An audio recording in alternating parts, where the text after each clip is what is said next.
everyone, happy Wednesday. We're back for another stream, and tonight we have a great topic. We're talking about the thriller that is Trump v. Powell.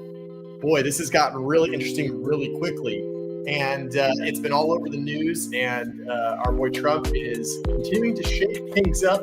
Whether or not you think that's a good thing or a bad thing, well, that's up to you. But tonight we are talking about how President Trump is being very, very openly vocal about our Fed chair, Jerome Powell. Obviously, there's a lot that goes into this, and we're going to get way into this.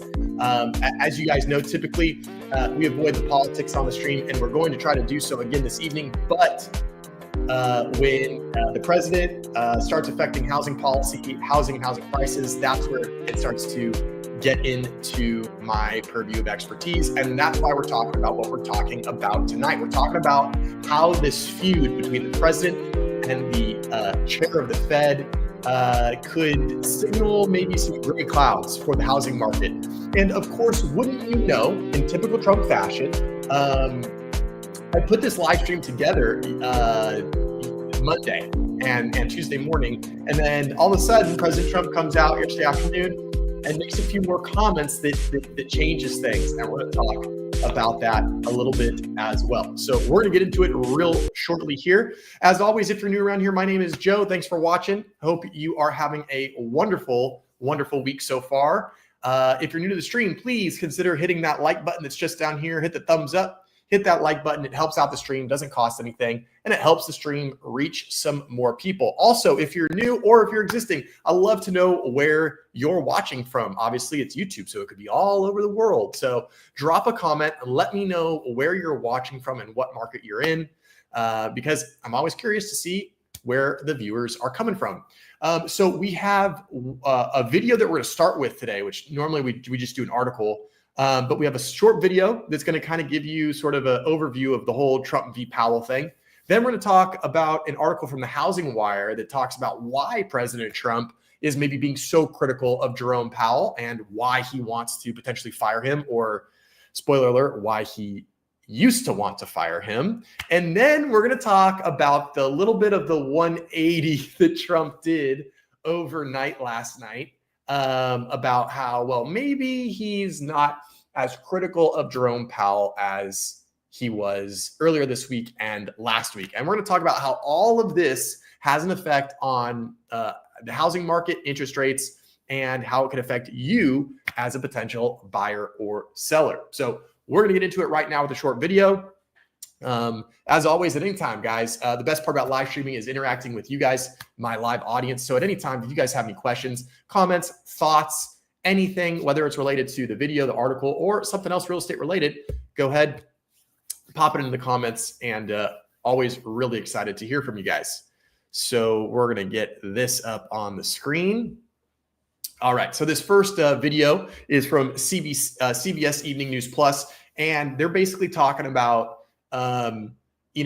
can Trump even fire Powell, and is that even a thing, and what the ability that the president has and doesn't have. So let's get to this. If you guys can't hear this, let me know. The audio should be working, but if you guys can't hear it, just let me know and we'll figure it out.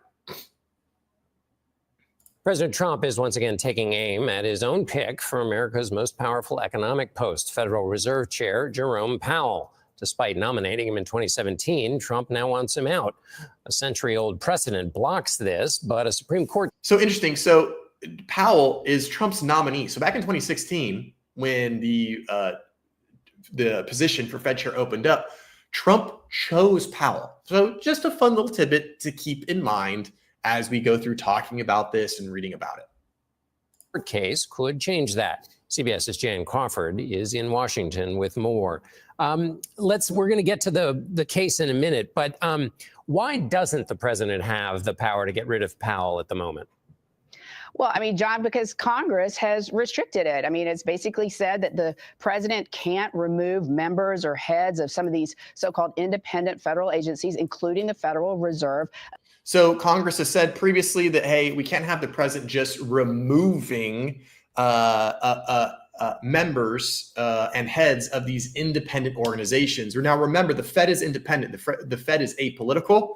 They don't do Republican, Democrat. or at least openly and admittedly. They don't do Republican versus Democrat type of stuff. It's no party thing. The whole idea with the Fed is that they are supposed to be an independent council, an independent body of economic experts that help guide economic policy for the United States. And there's a very good reason that the Fed is supposed to remain independent, free from any type of retaliation, whether that's good or bad, from a president or any other elected official. And it's because the idea behind the Fed is to make sure that things stay fair and even and data-driven results when it comes to economic policy. Of course, you could imagine that if a president could dictate interest rates or economic policy, well, you could imagine that when re-election time rolls around, they're probably going to loosen up monetary policy. Even though that may not be the best thing for the economy, it might make them a little bit more attractive to voters.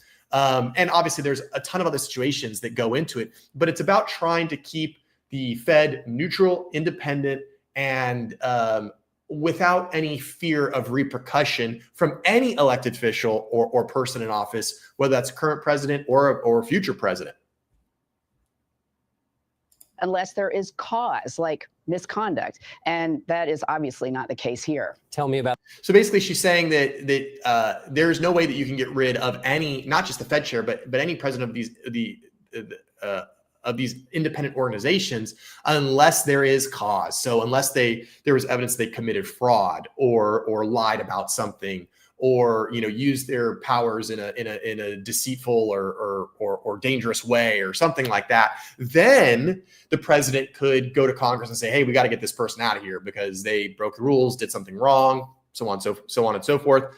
But that's not the case with Jerome Powell. Now, people have been very critical of Jerome Powell, and I have to say that I'm not getting into the whole oh, is the Fed good or is the Fed bad, right? There's some people out there that are like, abolish the Fed, get rid of it. The Fed is not a good thing.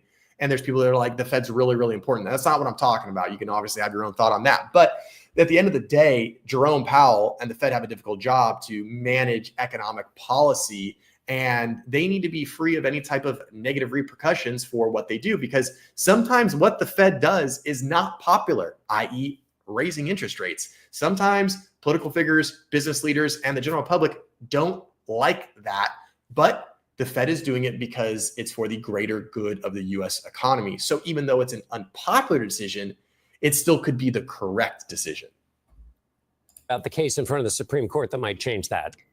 Well, it involves the National Labor Relations Board, which is another one of those so-called independent federal agencies where Congress has specifically restricted the president from firing or removing members. Trump did it anyway. So one of the members sued. Now, Trump argues that. So this is one of these things where Trump did try to fire a head of one of these independent organizations, not the Fed, but a little bit lower level one. And he's not supposed to be able to do that. But he did, and he fired him. And sure enough, that person turned around and sued him, and they're going to go to court over that. So Trump has already tried to sort of reset the new precedent when it comes to legal challenges for this, but it remains to be seen if it's going to hold up or not. So it's interesting because that precedent and that court case could end up affecting the president's power to get rid of Powell, because if the Supreme Court says, yeah, this was something that the president was able to do, the president is able to get rid of this head of this organization, then precedents would be set that Trump could theoretically get rid of other heads of independent organizations. That he has the power to do this under the Constitution, that these are agencies that perform executive functions. He's the head of the executive branch. And so Congress can't restrict him from removing these members. And I will say, looking back to cases in the past 15 years, there has been some sympathy by some of the justices for those arguments. So now she's saying that that sometimes these justices are understanding that the president may need to remove these people, but it doesn't mean that they're going to side with them on this case. So this case could definitely have an effect on whether Powell can feel the heat from Trump or not. Now, how does this case affect the Fed? Well, it's a similarly structured agency. So there is real concern that if the court agrees to take up this case, and certainly if Trump wins, then that also could suggest that he could get rid of Jerome Powell as head of the Fed. But again, there have been cases, previous cases, where some of the justices have suggested they see the Fed as different. It's like an historical anomaly. It was created in 1913. So it's a different kind of federal agency. So there is a possibility, even if the court takes up this NLRB case, which I think it will, that it will have some kind of exception for the Federal Reserve, which means Trump would not be able to fire Jerome Powell under the law. So that's also a really, really interesting. So that's kind of interesting too, is the fact that she goes, well, they could take up the case over the current firing that Trump tried to do. And they're going, wait a second. Even if the court says, hey, we're okay with you doing that for that head of agency, but you can't touch the Fed. That's a possibility too. So it's one of these things where we're trying to game out the situation, and it could go A, it could go B, or it could go C. We just don't know. The Fed might say, or the Supreme Court might say, no, you can't do it. And the Supreme Court say, well, actually, you can get rid of heads of state. Or the Supreme Court say, well, you can get rid of heads of independent boards, but not the Fed, because the Fed's different. It's too important. So it's just kind of interesting. Hey, Innovative, what's going on? Let's see what you got for me. Wait. It sounds like you're implying that Trump may have flip-flopped on firing Powell. I have been led to believe that he behaves in a stoic, measured, almost robotic manner. Yeah, Innovative, that's what I'm saying. And the next thing that we're going to get into is going to first talk about why President Trump might want to fire. And then we're going to talk about how, as of yesterday afternoon, Trump came out and said, I don't actually want to fire Jerome Powell.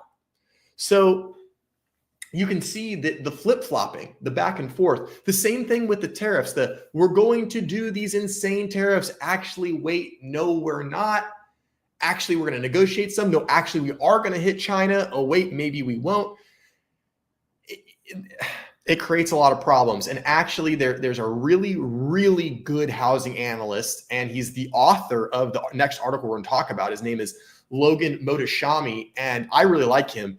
I think you would like him too, Innovative. If you haven't listened to Logan Mohtashami, he's very data-driven when it comes to economy, mortgages, and housing, and really, really good. He's got some really good insight on this stuff, and he talks about how Trump has this limited kind of political credit where you can make these big claims with tariffs, make these claims with these heads of these organizations like Powell, but at a certain point, you either have to follow through or people are going to start calling your bluff, and it's going to weaken your position. And so Mr. Mohtashami was talking about how Trump needs to figure out what he's actually going to do. And he had a really, really good breakdown of it. So if you haven't watched any of his stuff, any of his latest HousingWire podcasts on YouTube are really good. And those all have come out. They come out every day. And the ones really in the last week have been really good about this Trump stuff. So something you might want to look into, Innovative. Thanks for hanging out. Always good to see you. All right. So let's get this next one up on the screen. Bingo. All right. So this one's from HousingWire, which I just mentioned. I really like HousingWire. They have a paid subscription, but their free stuff is pretty good. And this is from Logan Mohtashami. And this guy is sharp. Logan is a sharp guy, really, really in tune with economy and political science and kind of what is going into shaping the current housing ecosystem. So he's really, really good. So let's talk about why President Trump wants to, or maybe better said, wanted to fire Powell now. Trump needs lower rates to fight his trade war. So Logan's position is, great, we're going to get into a trade war. Fine. Americans are going to have a tough time tolerating a trade war unless Trump can get energy costs down and mortgage interest rates down, or the interest rate in general, which would lower mortgage interest rates most likely.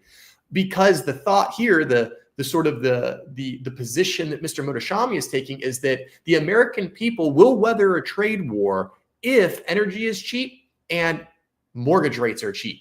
But the American people will not tolerate a trade war if mortgage rates are high and energy costs are high because the trade war is then going to make everything else more expensive. So he's got a really interesting point. So I'm going to make this a little bit bigger for you guys, and then we're going to get right into it.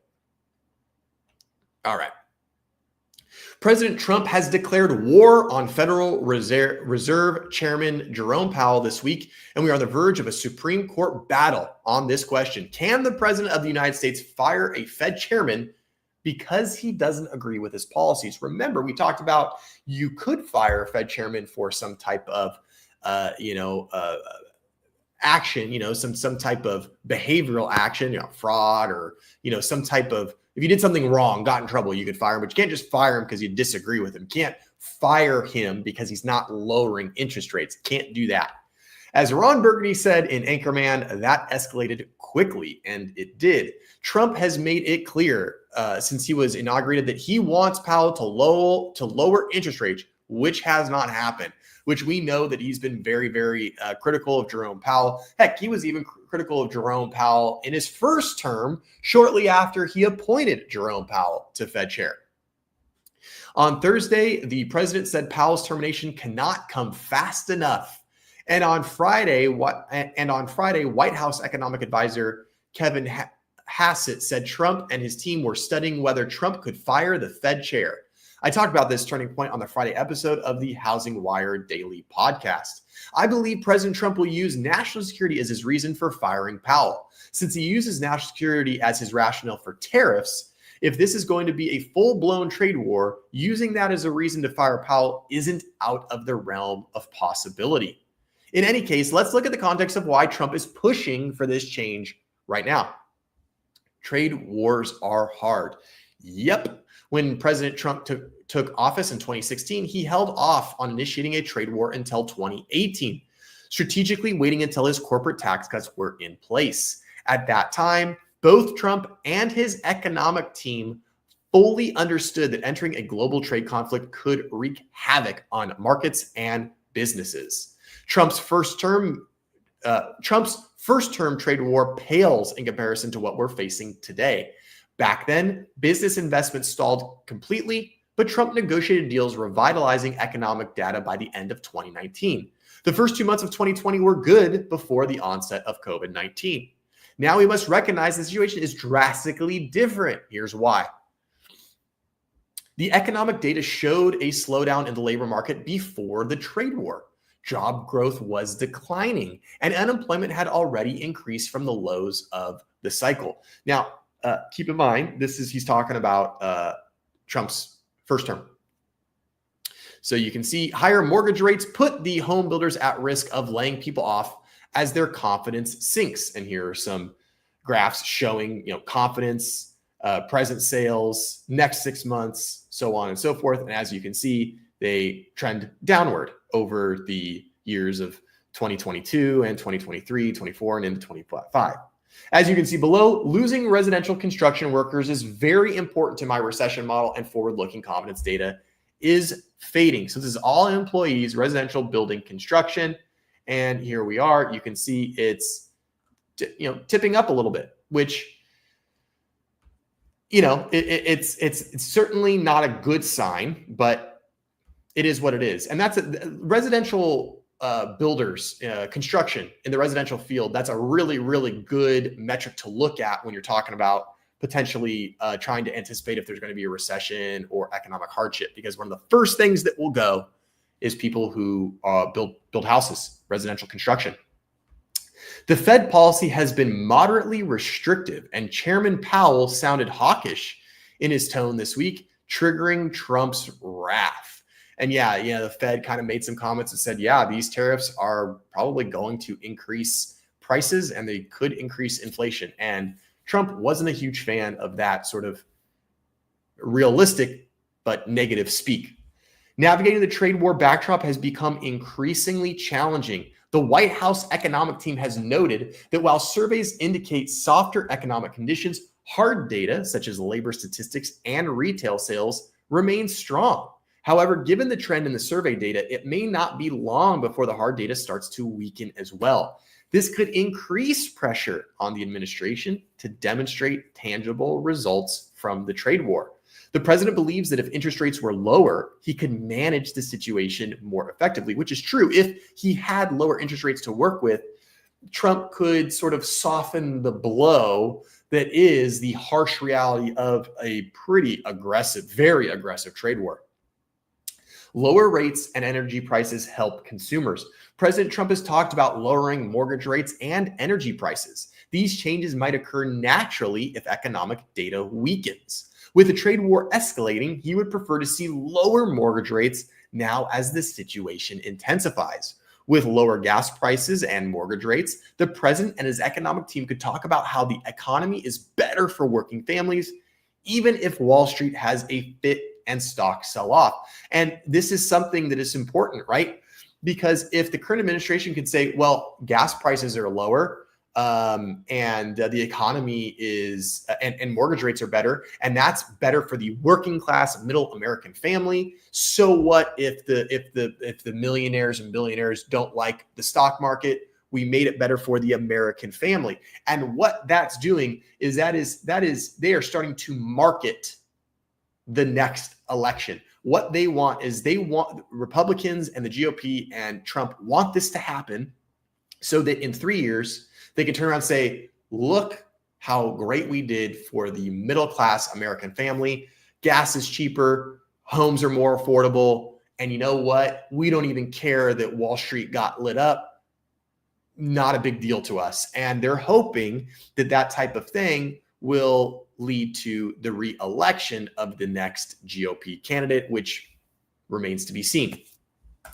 So they're already kind of starting to think about how to spin this in a positive light for 2028, which is crazy to think about, but that's how it works. This approach could involve supporting farmers and finding ways to assist truckers who have experienced income and job losses, focusing on groups that are part of his core base of supporters. The aim would be to implement these measures before the midterm elections. And that's key because the GOP and the Republican Party needs to keep control of the House.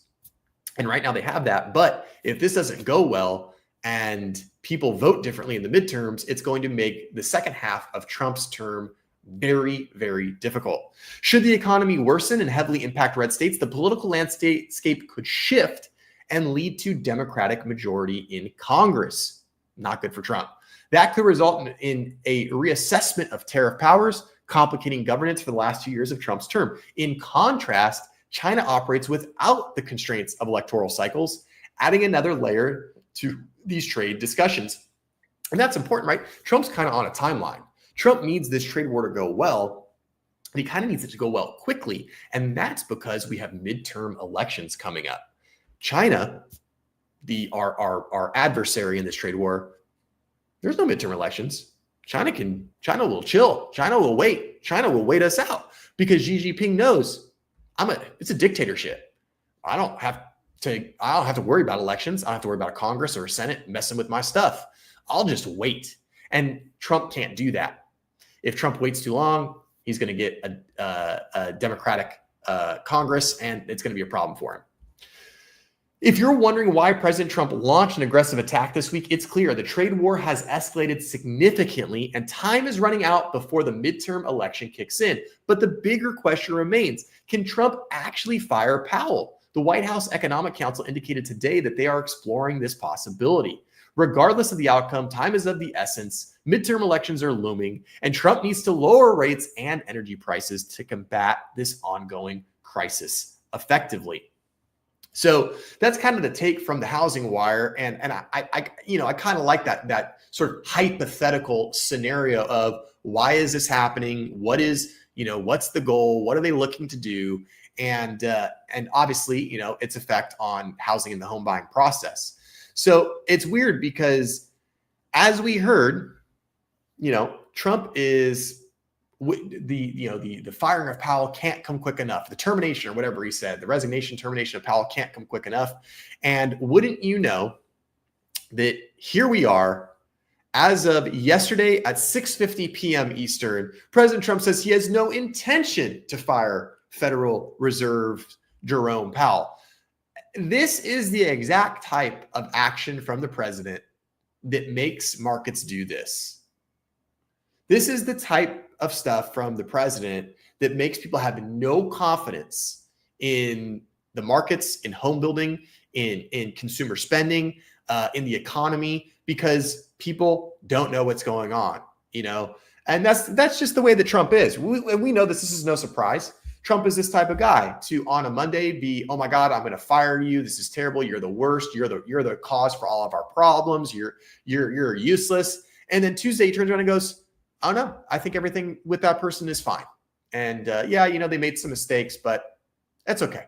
And you're like, wow, the tone changed very quickly. And people feel like they don't know what to expect. And when they don't know what to expect, people low confidence, they don't want to make big purchases. They don't want to buy a house. They don't want to go on vacation. They don't want to do anything because they don't know what's going to happen, which, obviously makes sense. I don't fault people for taking the wait and see approach. So President Trump says he has no intention to fire Federal Reserve's Jerome Powell. President Trump said Tuesday he had no intention of firing Federal Reserve Chair Jerome Powell, ending days of speculation about the independence of the central bank that had roiled the financial markets. Now, here's my tinfoil hat conspiracy. I think that, as we know, Thursday, Friday of last week rolled around, and Trump is talking about how getting Jerome out can't come soon enough.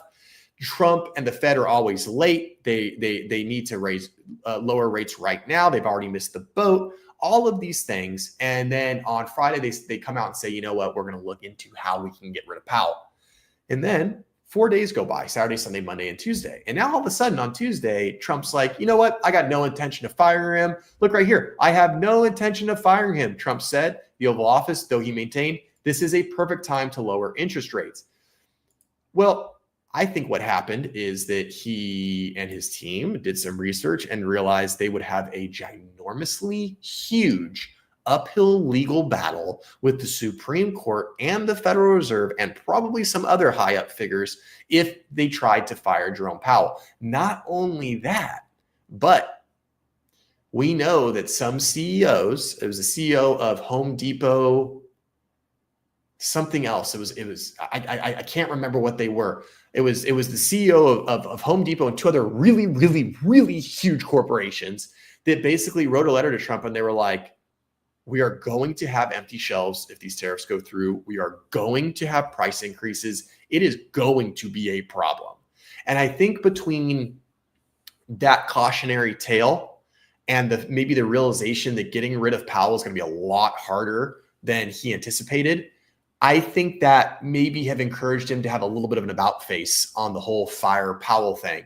And additionally, other high up people in the business world, advisors, CEOs, donators to Trump's campaign that are CEOs said, hey, if you fire Jerome Powell or keep talking about firing Jerome Powell and we keep having this tariff talk, it's going to screw everything up.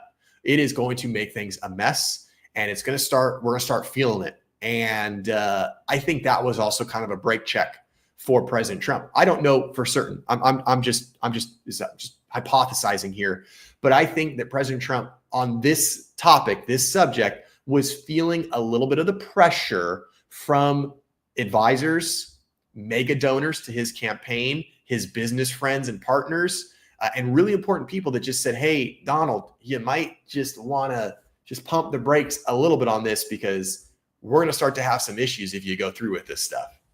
Hey, David, how's it going, buddy? Hope your week's going good. Think about this. Trump might have not got elected if it weren't for Powell. Powell's mismanagement and calling inflation transitory helped spike inflation early in Biden's presidency. That's a great freaking point. And I did not consider that. But you're right. It is quite possible that Powell's mismanagement of mortgage interest rates during, what would that have been, June of 2022, when they went up like 3% in like 6 weeks, and then calling the whole inflation thing transitory, and then spiking inflation to 9% under Biden and Biden's administration, they got the short end of that stick. I mean, they got 9% inflation about 2.5 years into the presidency, after the course of the pandemic. How are you supposed to fix that? I mean, it takes a year to fix inflation anyway by changing economic policy. I mean, it was a death sentence for Biden. And that's a great point that Trump probably should be buying Powell a steak dinner, because Trump ran on the crux of the Bidenomics, the Bidenomics, wasting money, wasteful spending, huge inflation. I mean, how many times did we hear him talk about the price of eggs? And that didn't even have anything to do with Biden or Powell. That was due to the bird flu, right? But Trump saw the opening and he attacked him. And actually, it was a little bit of Powell's fault. So that's a great connection to make, David. And I think you got a really good point there. I think you're hitting the nail on the head. That is very, very likely. Since last week, Trump has used his social media platform to criticize Powell for, in his view, not lowering interest rates quickly enough. And at one point mused Powell's termination cannot come fast enough. So we went from termination cannot come fast enough to just about a week later, I have no intention of firing him. God, this, that, back, forth. I mean, it's crazy. No wonder the confidence graphs, if you look at the confidence graphs of, a trucker's confidence, consumer confidence, farmer confidence, they're all just like down in the basement because nobody freaking knows what to expect. Nobody knows what's going on. And to circle that back to what I specialize in real estate, once again, if people don't know what's going on, if they don't know what's going on to the point where they're holding off on buying a car or buying a major purchase or going on vacation, they sure as heck are holding off on buying a house. The attacks had roiled markets at a time when investors were already on edge about economic impact of Trump's sweeping tariffs. And again, we saw this. Just his threats of Powell made markets go crazy. And I've said this before, financial markets operate off the rumor mill. Financial markets, the stock market, traders, they almost don't care about what is true, what is not true, what is fact, what is not fact. They almost care more about what are they hearing right now. And it's crazy. We've seen it happen. All right, David, what do you got? Let's see. The transitory label was political. It backfired. If Trump fires Powell, that will be political, and it too will backfire. I don't disagree with that one bit. I do think Trump firing Powell would be a problem. I personally don't think that Trump would ever get away with firing Powell. If Trump tried to fire Powell, the Supreme Court will come back, and I just don't think the Supreme Court is it's Trump friendly, but I don't think it's that Trump friendly. But who the heck freaking knows anymore? The Fed has been cautious about lowering rates in part because of the impact of the tariffs, which could make imported goods more expensive, i.e. raise inflation. When inflation goes up, what do? When inflation goes up, what do? We raise interest rates because we need to cool the economy. And that's why Jerome Powell is not hot to trot to lower rates. President Trump wants to lower rates so that he can say he improved affordability on housing. Huge tick mark and thumbs up for the middle class. But Powell is going, inflation is still 2.4, 2.5%, and we don't lower rates unless inflation is at that 2% mark or trending towards that 2% mark. And Powell's not seeing it, and they're not going to lower rates. So we have a stalemate. We are taking in a lot of money from the tariffs, Trump said in his remarks Tuesday. So, Trump, he framed the tariffs against U.S. trading partners as a win for the country, and we're going to make money, and it's going to boost manufacturing. But all of those things take time, and this is something that people have pointed out that you're not just going to ramp up the American manufacturing machine overnight. We have to make factories. We have to hire people. We have to train them. We have to then build the product, sell it here. I mean, it's not just like overnight. You're like, okay, great. America now manufactures everything. It's going to take a lot for that to happen. A difficult relationship. President Trump and Powell have had a difficult relationship, even though Trump nominated the current Fed chair for that post in his first term in the White House. Trump has frequently criticized the central bank for not keeping interest rates lower and also expressed a wish to have a say on monetary policy. This would be a huge issue, red flag, huge warning, sirens blaring. The president should not have any say on economic policy. I don't care who the president is. It doesn't matter who, Republican, Democrat, Independent, Green Party, it doesn't matter. President should not have any say in economic policy. It needs to be a neutral, independent body of people. However, the Fed is designed to operate independently of that kind of political pressure so that it can make the unpopular decisions necessary to fight inflation. Powell has tried to avoid antagonizing the president, but he's also been adamant that he intends to serve out the remainder of his term, which runs through May of next year. Powell insists the president does not have the authority to fire him except for cause, meaning some kind of bad behavior. Current Supreme Court president supports that view. But the White House has signaled a willingness to test that standard, firing board members of other independent agencies, raising concerns that Trump would try to fire Powell. So, it's a sticky situation. And obviously, we have a little bit of friction, and it is just so impossible to try to anticipate what could happen, because tomorrow we could all wake up and Trump could say, Jerome Powell, you're fired. And we could do the whole Supreme Court case thing. I don't know what's going to happen. I don't know. It's just, as Dave Matney puts, we have enough chaos. We do, David. We got enough chaos. Consumers are feeling it. Businesses are feeling it. Quite frankly, I think the everyday American is feeling the chaos, and they're probably getting very tired of it.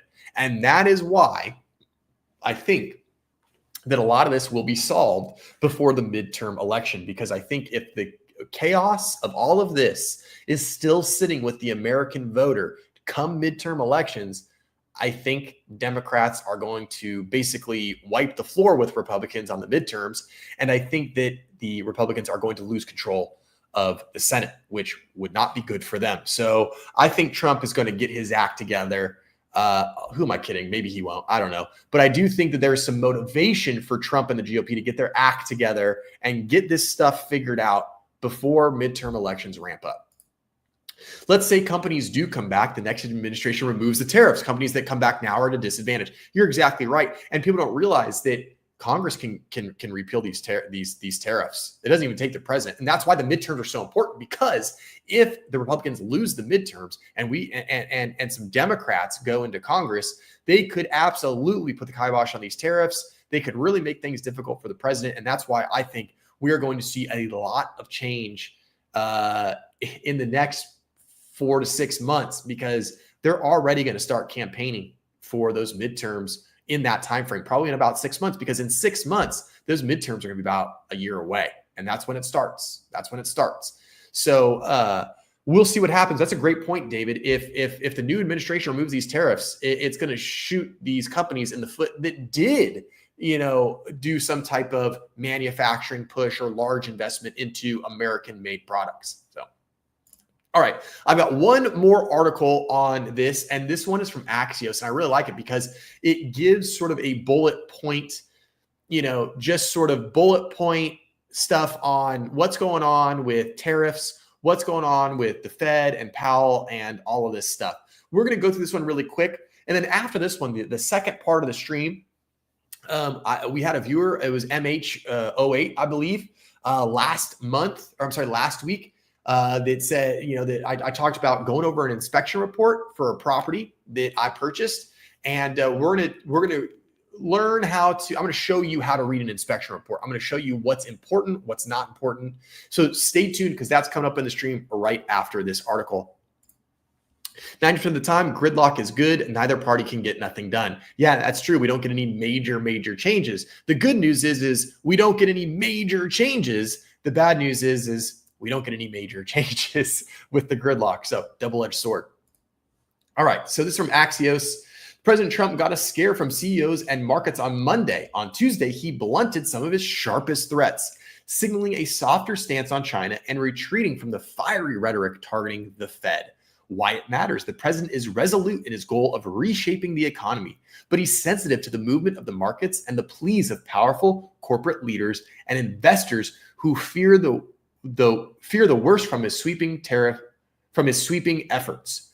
Monday was a tough day for Trump's goal of reshaping the global economy. So here we go. 3 of the nation's biggest retailers, Walmart, Target, and Home Depot, warned that his tariff and trade policy could disrupt supply chains, raise prices, and empty shelves. That is something that Trump does not want. Another official briefed on the meeting said the CEOs told Trump disruptions could become noticeable in 2 weeks. Hence why I think the tone is changing a little bit. While that was happening, financial markets were slumping, stocks, bonds, and the dollar, as investors panicked about Trump's latest threats to oust Fed Chair Jerome Powell and step on the central bank's independence. Just from those threats, these markets kind of went topsy-turvy. Then on Tuesday, he turned the dial down. His Treasury Secretary and then his press secretary and then Trump himself all indicated that trade talks with China were imminent, starting on a good foot, and would result in a deal with much lower tariffs than the current 145%. So already he went from last week going, China, you're screwed, we're playing hardball, 145%.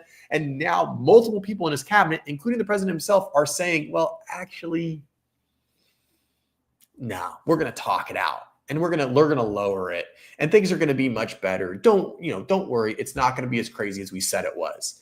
And markets reacted. Trump then told reporters in the Oval Office that he had no intention of firing Powell, even though his top economic advisor said last week the White House was studying the details of doing exactly that. I miss the days when the words supply chain were not in my vocabulary. Yeah, it's crazy. Supply chain went from something that I learned about in 1/4 of one college class when I was getting my degree to being an everyday word that is a household common occurrence, talking about supply chains. It's crazy. Thanks, COVID.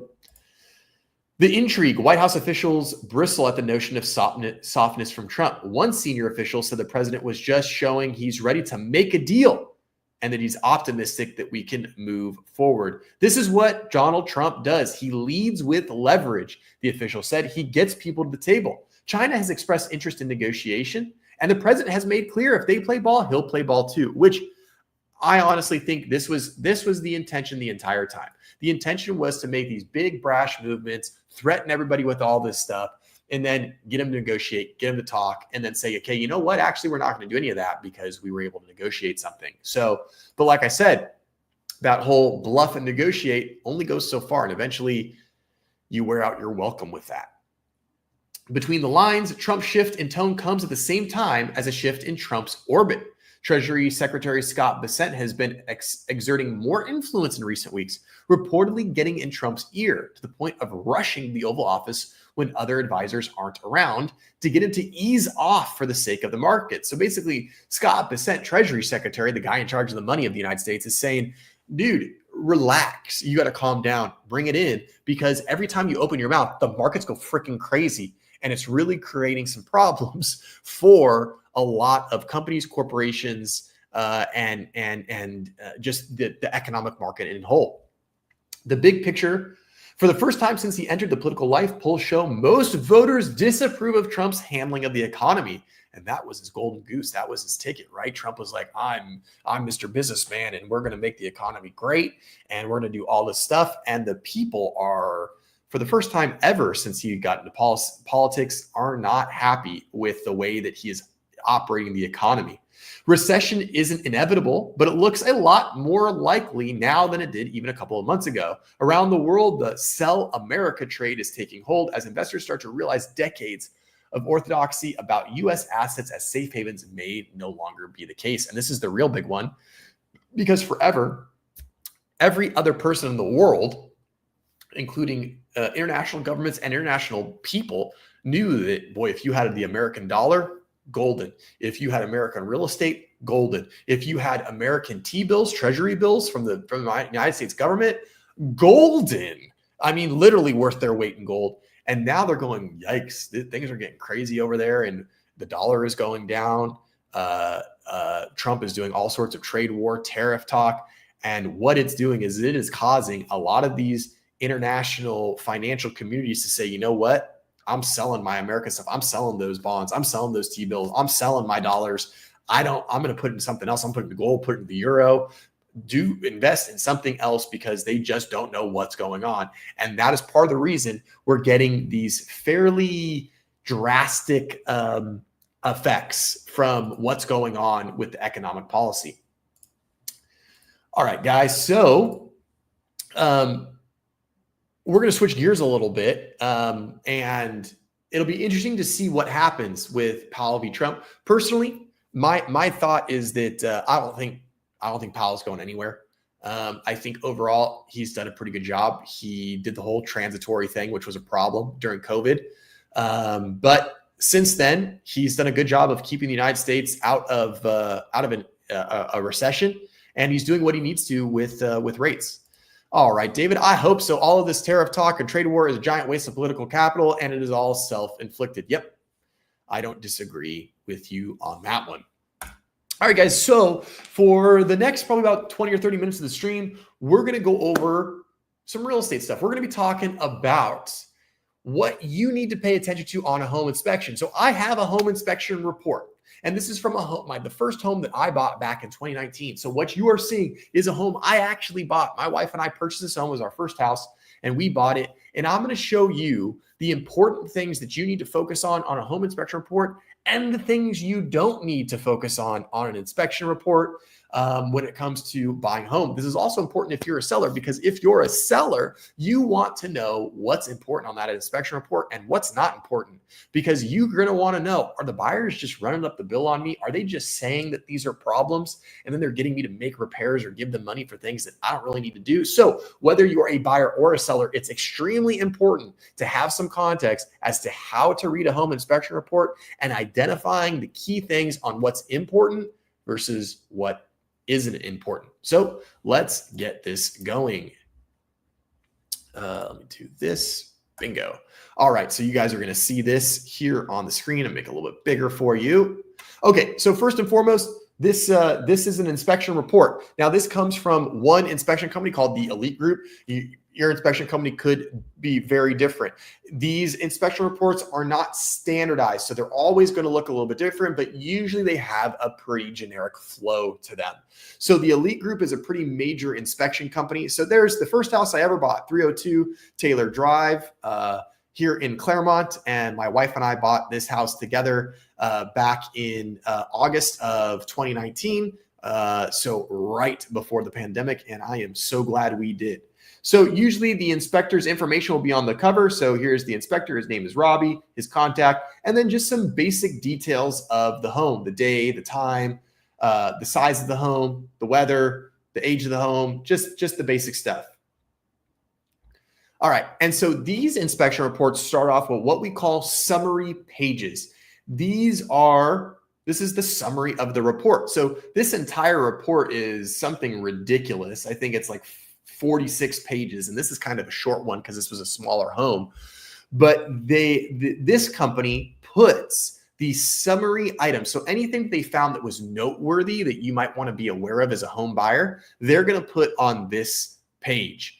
And this is a great place to start. So they're going to talk about all these things. So they break it up by interior, bedrooms, bathrooms, kitchen, all of this stuff. Now, I'm not going to spend too much time on the summary report, because what we're going to do is we're going to go through this report and we're going to see all of these notes. But the good thing about getting a home inspection from a home inspection company is that when you get this report, you're going to get all these notes, and then you're going to get a ton of photos to go along with all of these notes. And it's going to make it really easy for the average person to understand what they're talking about. So we're going to come back to the summary page at the end. So usually there's some type of disclaimer, legal jargon. This is what the inspection covers. This is what the inspection doesn't cover. This is what we're responsible for. This is what we're not responsible for, so on and so forth. And then eventually we're going to get to the actual home inspection report. So here's the overview. This just talks about your basic stuff. So where your water valve shutoff is, where the gas shutoff valve is, electrical panel, who's at the inspection, what is the flooring made of, just basic stuff, just some basic notes, some basic information. And here we go. So this is really the start of the inspection. So first they're going to do is they're going to check wall conditions of the interior, and they're going to take some photos. So they just have some general photos. And if it's in black, it's just a basic, simple note. It's a note that the inspector is making. Small cracks, holes, chip, dirty areas, cosmetic blemishes observed, typical for age of structure. Because this is in black, this is not a big deal. This is normal. This is just a note. When we get to something in red, that's when we're going to want to take a little bit closer look. Now, again, your inspection report might not have red writing. It might be laid out in a different way, but ultimately the same themes and ideas will carry through from one inspection report to another. So they called out worn and stained areas, typical for age of the material. So this home had original hardwood flooring that was very, very worn. It was normal for it being original from 1978. There was nothing wrong with it, but he wanted to document the condition of the flooring. Sliding glass doors. So here's one with, it's in red, and he's talking about how it was hard to operate and didn't lock properly. Sliding door screens not installed, so there was no sliding screen. So it's basically talking about some of this stuff. It's going into electrical. So some of the things didn't work. There was a dead outlet somewhere, and so he's got a picture with the meter and the lights are off. So this is why it's important. Whenever you see this red, you want to go to the picture associated with that, and now you know what they're talking about. Some of these things aren't a big deal, like for instance, fireplaces. Recommend cleaning flue from cobwebs. You don't need to be worried about that. That's a minor thing. An outlet not working, if it's just one outlet that's not working, don't really need to be worried about that. That's pretty minor. So what we're going through is we're going through the report and we're looking for major items. This shelf missing in the closet, don't care. Don't worry, not worried about that. Bedrooms. So here you can see, went through, took some photos, no major visible defects. So yes, the home is older and there are some things that are worn about it.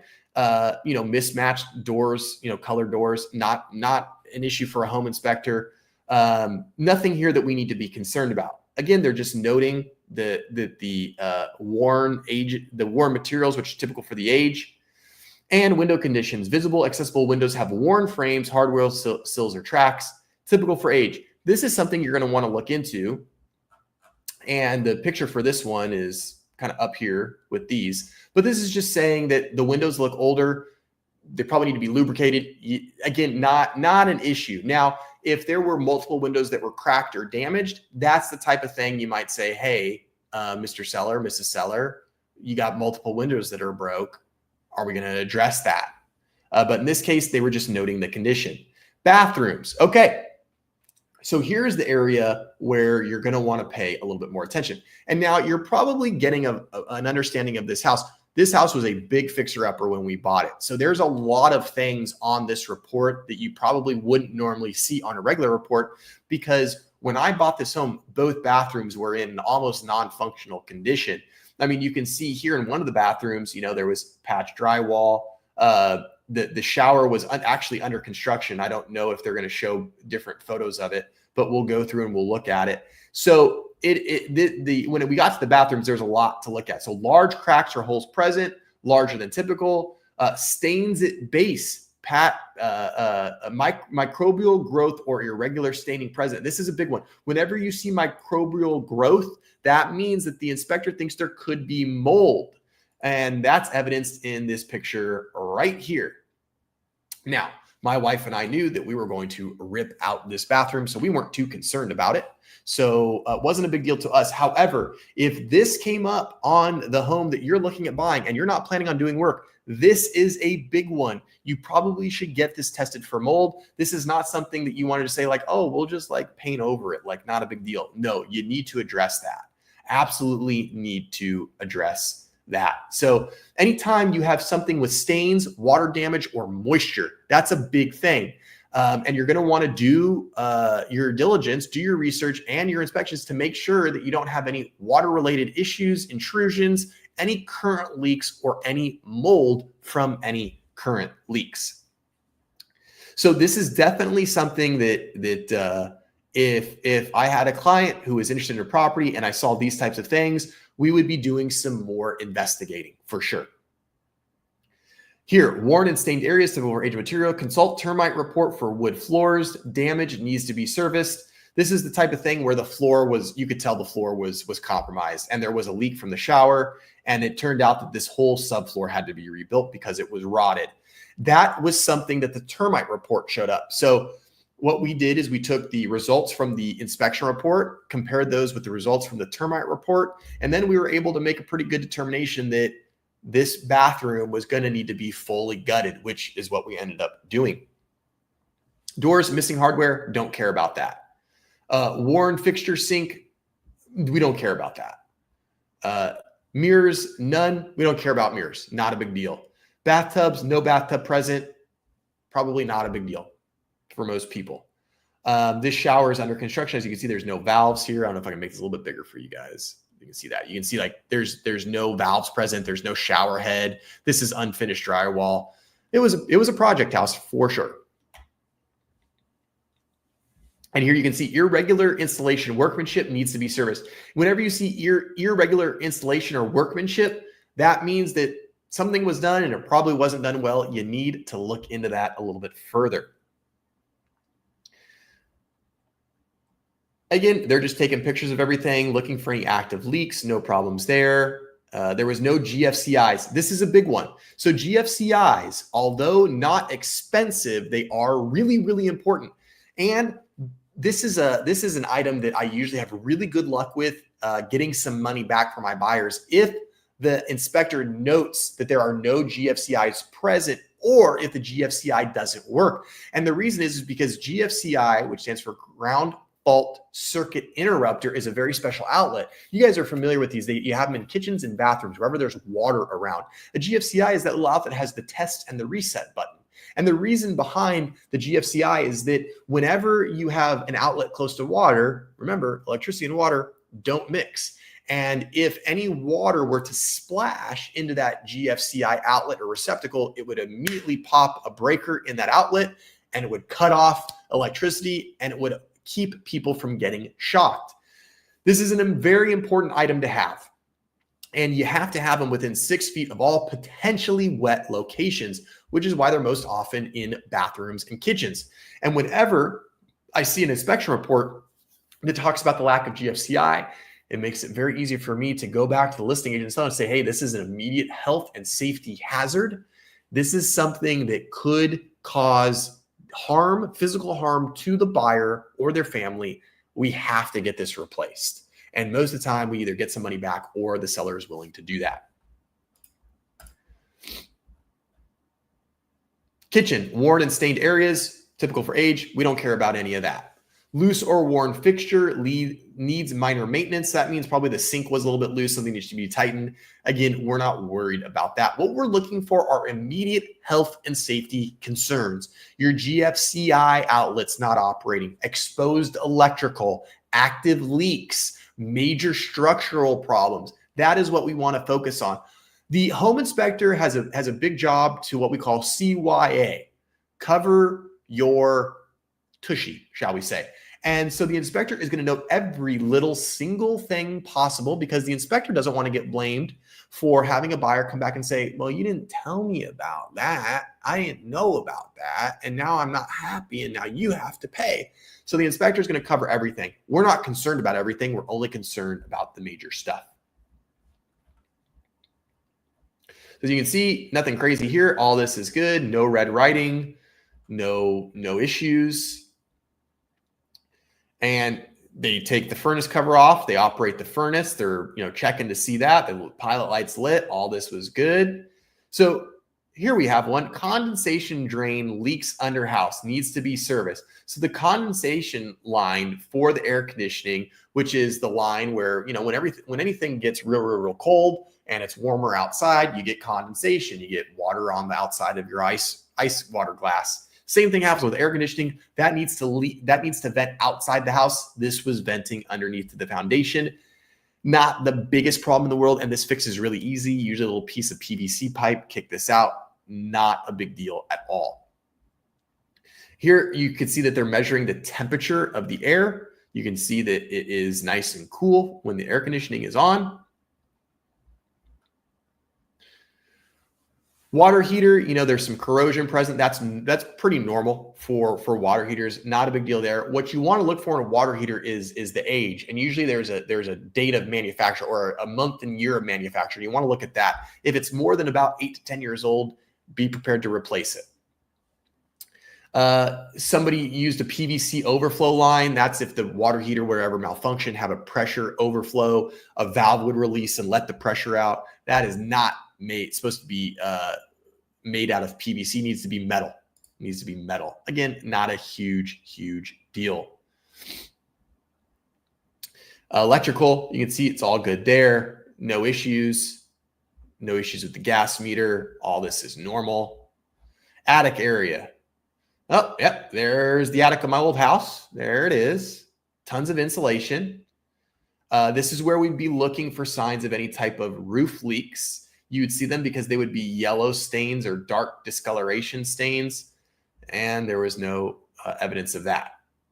So you can see it actually looks very tidy for a house, for an attic. There's the venting and insulation. No issues in the attic, which was good. Garage and carport. Worn weathered door, typical for age. And that was the exterior door. And we actually ended up replacing that door. That door had a bunch of water that had splashed up on it and dry rotted and became a mess. There's the old garage. Ventilation, none present. Don't really care about ventilation in the garage. You're supposed to have little vents so that air can breathe and things like that. If you have a water heater in your garage, it's more important to have ventilation. Water heater wasn't in the garage, so not a big deal. Not concerned about that. Eaves and fascia. So they're talking about how it looks like they saw some evidence of termite or dry rot. So they said you need to consult with a termite inspector, which I did. And we got the home clear of termites. Here we go. This is the foundation portion. So we're looking at a few things. This is a really good example of a good inspector. He made note that there is a crack in the foundation in the sister wall. And he also made note that this type of crack is completely normal, expected, and is typical for the age of the material. If you had a less experienced inspector or a home contractor or just Uncle Jimmy, crawling into the house to give you an inspection, they could make a really big deal out of this, and it's not a big deal. Oh, here you go. Here's a good, this is a good representation of what old water stains look like. The darker the color, you can see this is really dark right here. The darker the color, the older the water stain. So this is probably from an old leak. It's probably from an old leak at one time, and they fixed it up and it's dried out. All this looks good. So this outlet didn't work for some reason or the other, whatever. They're talking about how there's a gate valve, which is the old school, like a twisty valve, and it needs to be like a ball valve. This is a minor thing. Again, you change that out very easily. In fact, I did have it changed out and it wasn't an issue. They're going to test the water pressure. They're looking at the landscape irrigation. The home had no landscape. Again, for us, wasn't a big deal. We changed all of this. Again, they're talking about there's some fence that was leaning. Again, we weren't concerned about that. We ended up changing the fences anyway. Talking about a city tree. This tree had poor drainage. The city planted it. We couldn't do anything with it. The roof.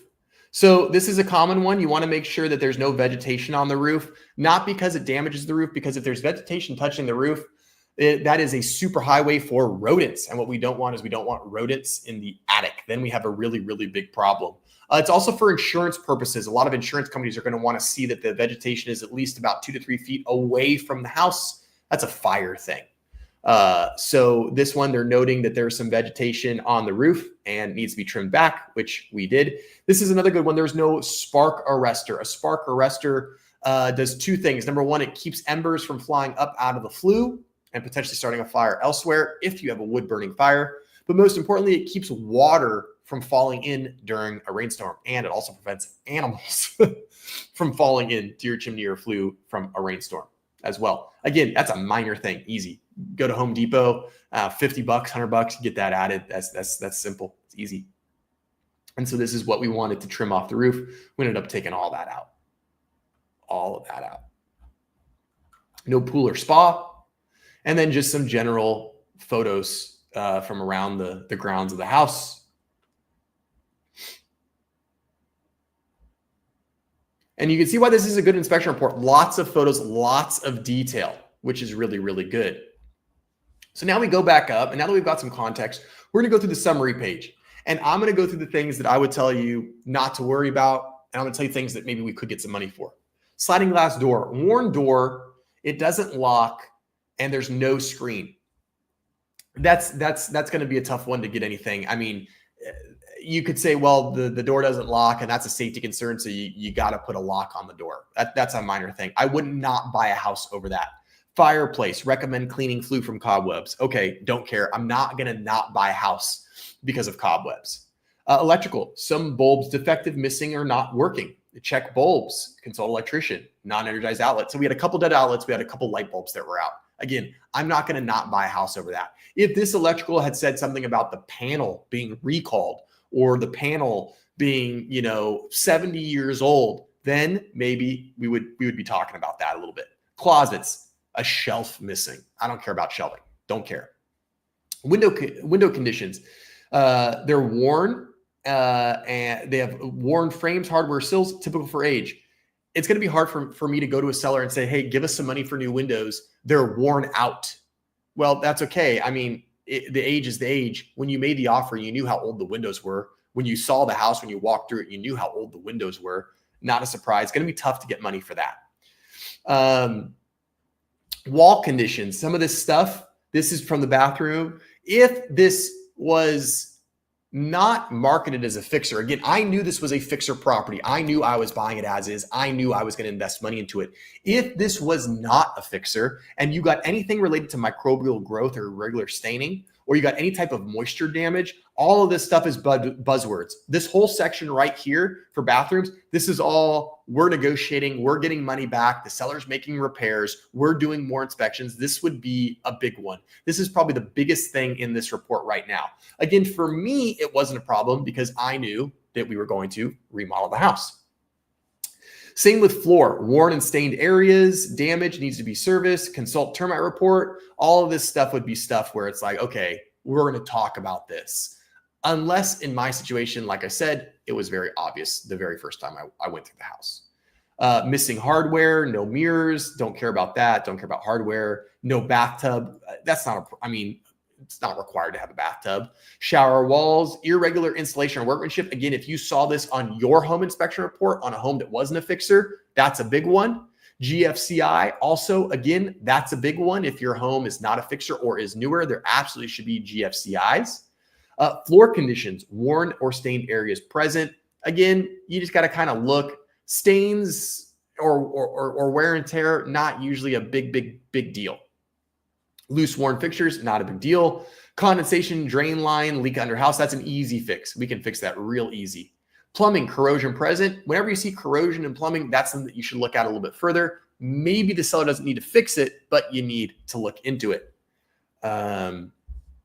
Overflow line, again, that's a very easy thing to fix. That's just on the exterior of the water heater. Just put on some copper piping, kick it out to the outside. That's easy. A worn door, you might be able to get some money for that depending on how bad it is. Ventilation, nope. Eaves and fascia, so this would fall under a termite report. If there was significant notations about termite damage, dry rot, wood rot, leaking, things like that, then you would want to get a termite report. And then depending on what that termite report comes back with in terms of the dollar amount, that is something that you can usually get some money out of the seller and have them either contribute to the termite cost or do all the termite work. Missing screens, sellers aren't going to care about screens. Again, one dead outlet outside, not a big deal. Water main valve, this being a gate valve, you might be able to work some money for that and say, oh, well, we need to have a plumber come and install a ball valve because this gate valve could leak and malfunction at any time, and it could lead to a leak and damage could result from that. But even that's a little bit of a stretch. Grading, nothing you're going to really change about that. Nothing a seller is going to say or do is going to change that. So you can't really do that. Fencing and walls. It's possible. It's possible that you could get some money out of the seller for that. A normal seller is going to say, well, didn't you see the fence when you walked through the property the first time? And didn't you see it leaning? And you saw it leaning before you made the offer. So you didn't have a problem with it then, but you have a problem with it now, which is a general rule of thumb. If there is anything in the report and the seller can kind of make this claim of, It was that way when you first toured the property. It was that way when you made the offer. You're going to have a harder time getting the seller to remedy, fix, or contribute money towards that problem. Now, if you found something that you didn't know when you looked at the home, then you have a much better chance, because then you could say, hey, seller, when I made the offer, I didn't know about this defect and you didn't know about this defect. And now that we both know, we need to talk about this a little bit. So a good example of that would be if the home inspector looked at the electrical panel and realized that the electrical panel is a brand that's been recalled, or there's an immediate danger with the electric panel. That's the type of thing where you get, as the buyer, can say, well, when I looked at the house, when I made the offer, I didn't look at the electrical panel. That's not what I looked at. Now, as an agent, I tend to look at electrical panels because it's important, but your average buyer, your average agent probably is not going to do that. So it is reasonable to assume that the buyer did not know about that when they made the offer. It's also reasonable to assume that the seller may have not been aware of that when they put the home on the market. And now that someone says, hey, you guys got a problem, that's the type of thing we're going to go, okay, a new panel is going to be $5,000. Give me $2,500, and then you pay half, I pay half, and then that way I got a brand new panel. So things like that you're going to have an easier time justifying your claim. Hello, mother. Let's see. I agree. Glad I didn't see this report. Yes, and you know what, Mom? A lot of home buyers see this. They see these pages and all the red writing and all the large cracks, missing this, worn that, irregular installation. And they think, oh my God, this home is terrible. But you have to keep in mind, a lot of the times the stuff is much smaller than what it appears. It's much more minor than it appears. And also, again, the inspector is trying to cover their little behind. They're trying to note every single thing so that you as the buyer don't come back to the inspector and say, you missed this. So you just have to slow down a little bit, read carefully, and really think about what's important and what are they talking about. And again, that's where a good inspector comes in handy, because a good inspector can say, hey, listen, you're going to get a report that's got a bunch of stuff listed, but I'm going to tell you right now that some of that stuff is just for documentation. Some of it you actually need to pay attention to, and here's what's important. So you can't just freak out when you see all of this red writing. Fencing and walls, grading, not worried about that. And then the roof, vegetation on roof, we can cut that vegetation and get it right off. So it's crazy to see what, you look at these photos, right? And you think to yourself, whoa, this house needs a lot of work. It's a big fixer. But when you get down to it, you start to realize, well, hey, wait a minute. The roof is fine as long as we get the vegetation off it. The roof is one of the big five.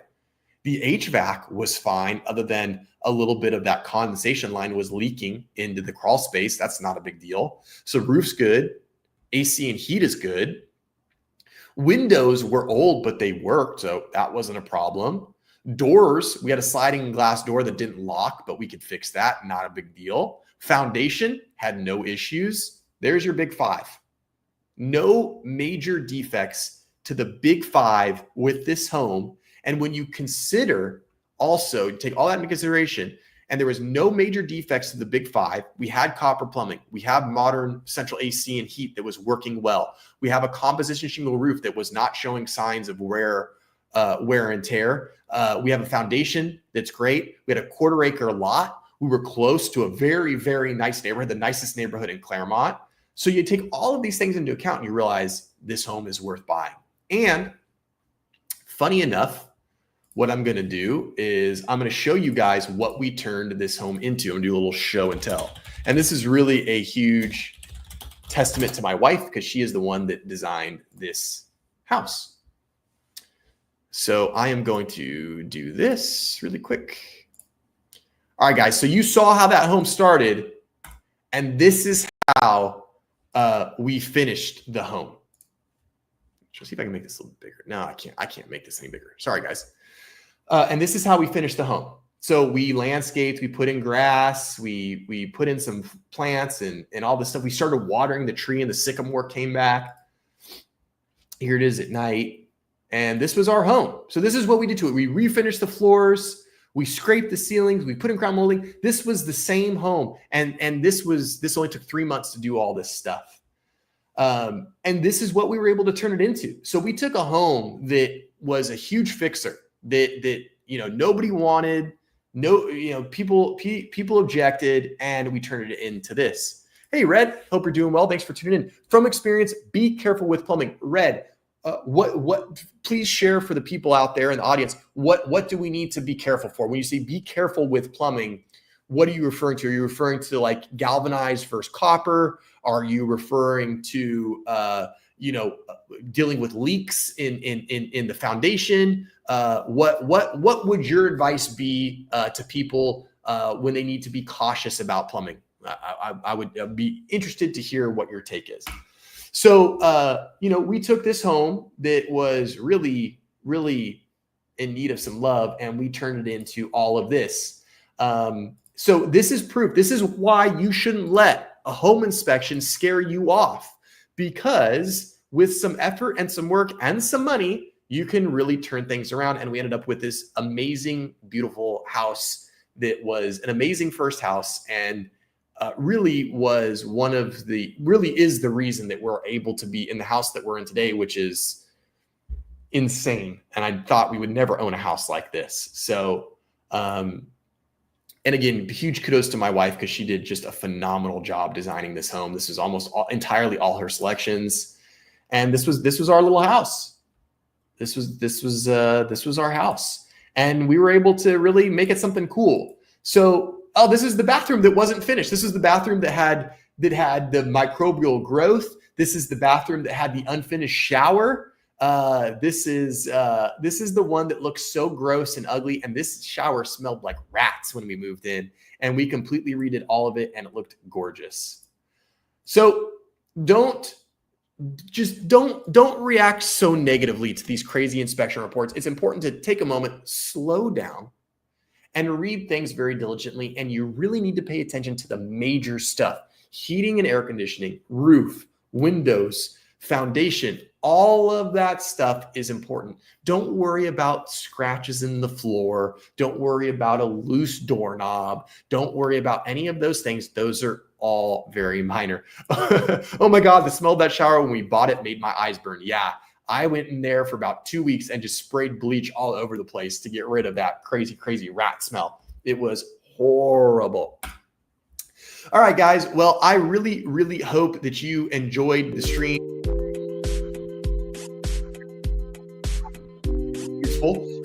I hope that doing the whole inspection review was a little bit useful for you, and I hope that seeing the inspection report gave you some insight on what to be concerned about and to what not be concerned about. As always, guys, if you have suggestions about what you want covered in the live stream, I'm all ears. I love hearing from you guys, and I love hearing your suggestions. So if you want me to cover something specifically about real estate, let me know, and we can talk about it. Red, you bring a great point up. Red, I'm so glad you brought this up. In fact, I'm going to stop the music for a second, because we're going to talk about this for a second. Yeah, incoming water lines and sewer pipes. This is great, great information. Red, I'm so glad you brought this up. Incoming water lines. You want to make sure that the material of the supply line is the line that carries the water from the water meter, which is from the city. The water meter is the city's property. But past the water meter, which the water meter is usually at near your the front of your property, like kind of near the sidewalk. So the front of your house usually, but sometimes they can be other places. And if that is galvanized, you're going to need to replace that line, because galvanized lines will leak over time due to corrosion.